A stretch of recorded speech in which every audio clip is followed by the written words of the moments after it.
Jonathan Busco, the Maine EMS Region 4 Medical Director.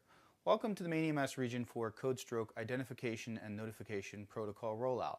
This protocol went into effect November 1st, 2010 and has been used a number of times in the treatment of patients in our region. This protocol was put together through the collaborative work of three organizations: Neurology Associates of Eastern Maine, which is a private neurology group that serves the greater Bangor area, Northeast EMS, and Eastern Maine Medical Center's Stroke Center. The goals of this lecture are to discuss the pathology of stroke, review current stroke therapy, discuss our regional identification and notification protocol, and discuss issues in post-therapy transfer, since many of these patients are transferred from outlying hospitals to the stroke center. As we've matured in emergency medicine and EMS and critical care, we've identified a group of diseases that we call the time-sensitive diseases. And these are diseases for which the time to onset to treatment matters. So the sooner we treat these diseases, the better the outcome. In STEMI, we know that every 10-minute delay increases mortality by 1%. In trauma requiring acute surgical intervention, we've more or less turned away from a rigid concept of a golden hour where somehow 58 minutes is different than 62 minutes.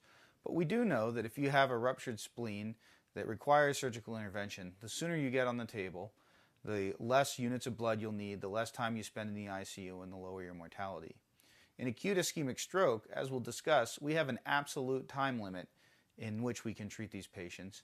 And severe sepsis is also one that's becoming much more important for us in EMS.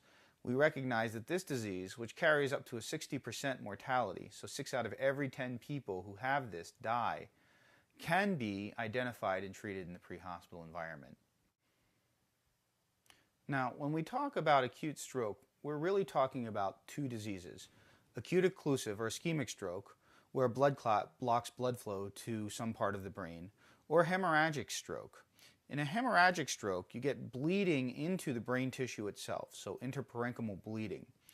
And depending on where that bleeding happens, patients can present with lateralizing symptoms the same way that they would with an ischemic stroke.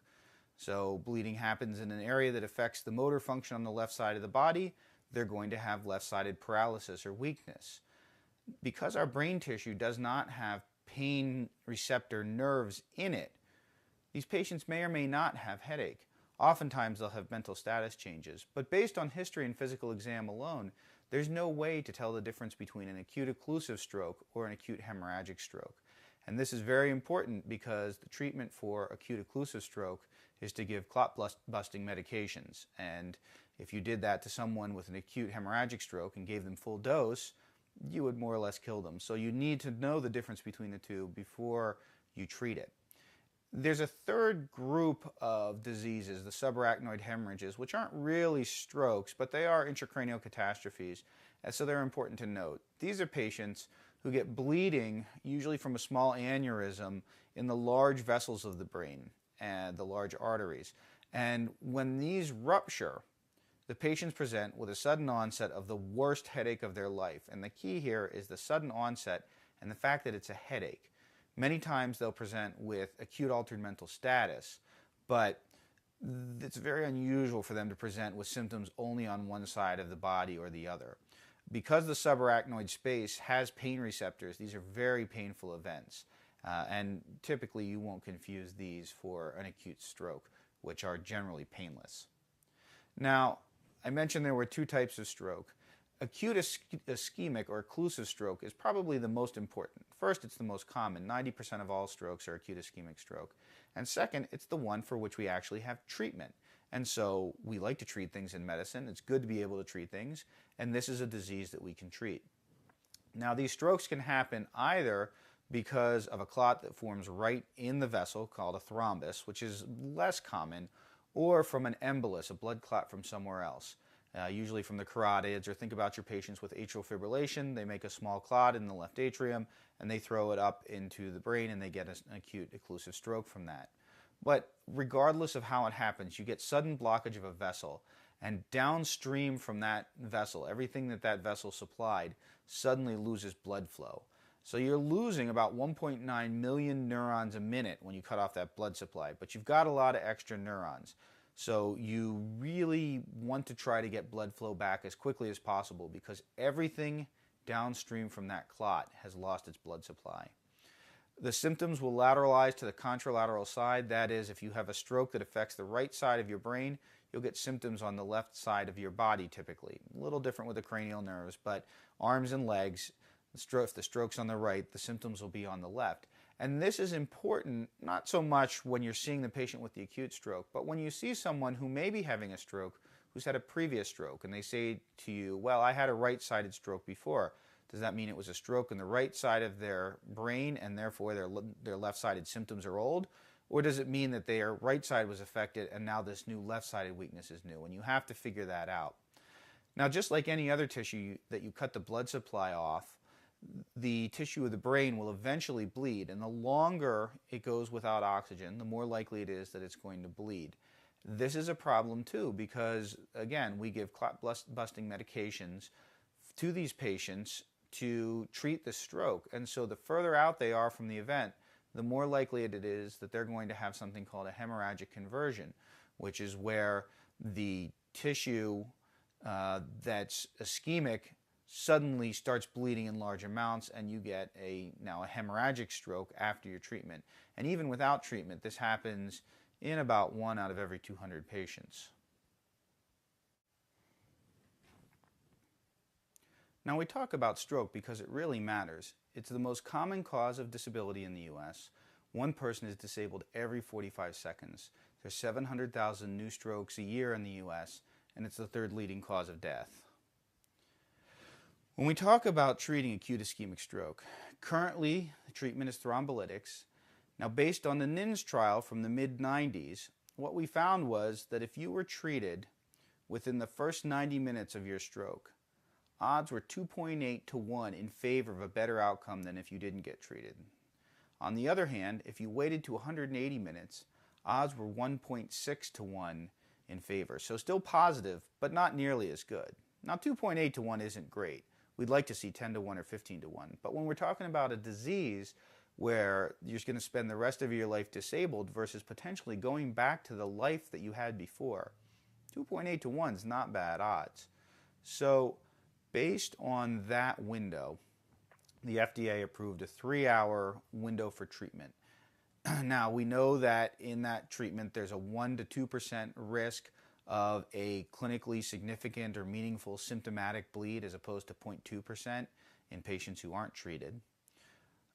But still, that 3 hours is a blazingly short time period. From the time the stroke happens to getting all the treatment done, you'd think we could move through faster, but as we'll see shortly, it's really hard. So based on a number of trials, including the ECAS-3 trial in 2008, we found that the positive benefit extends up to 4.5 hours. And at EMMC, we're certainly doing this on a case-by-case basis. So if your disability is significant and your risks of bleeding are low, if you're at 4 hours, chances are good you're going to be offered thrombolytic treatment.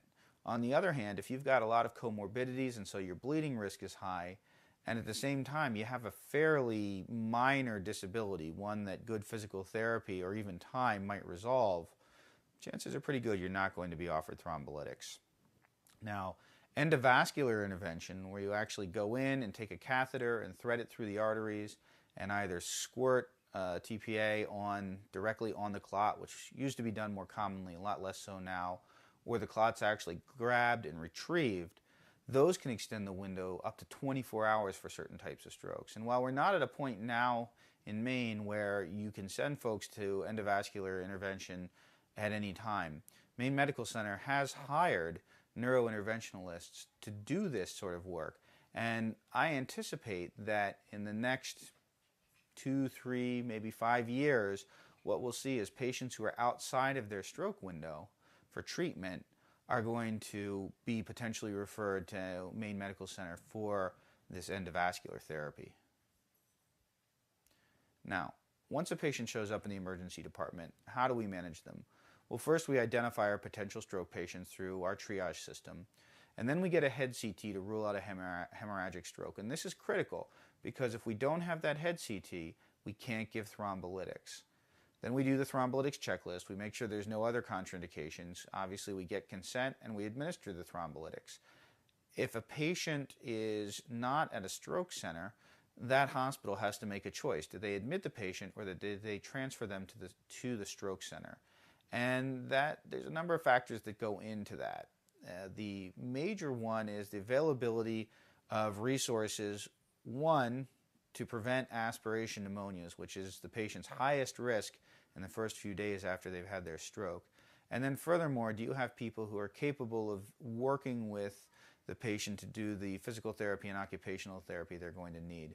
Because if you don't, the research would indicate that patients transferred to stroke centers where they have those resources available do better in the long term. Now, as I mentioned, there are some challenges in the treatment of these patients, and probably the most significant of them is the very narrow time window. Patients often delay their treatment, so the patients aren't helping us in making this happen quickly. These are data from a group of hospitals called Get With The Guideline Hospitals, and these are ones that were trying very hard to meet the American Stroke Association guidelines for the management of acute stroke. And so they looked at about 107,000 patients over 4 years at 905 hospitals. And the question was, how quickly do patients get to the emergency department after their stroke? So about a third make it in less than 60 minutes. So that's good. That's a group that we really probably don't need to focus a lot of effort on. They watch the public service announcements. They know that if they slump over suddenly, someone should call 911, and they come to the emergency department quickly, and they almost all get treated. At the 1 to 3 hour mark, and this could be 61 minutes up to 179 minutes, about another third come in. So if we're saying a 3 hour window, knowing that about everyone who comes in the last hour of that, so beyond 2 hours, probably won't get all their studies done in time for treatment. But just using that 3 hour window, we know that 40% of our patients wash themselves out on time alone. And so this is the group where the public service announcement and the work of the American Heart Association, American Stroke Association, Maine CDC is so important in getting these patients to come to the emergency department sooner for their therapy.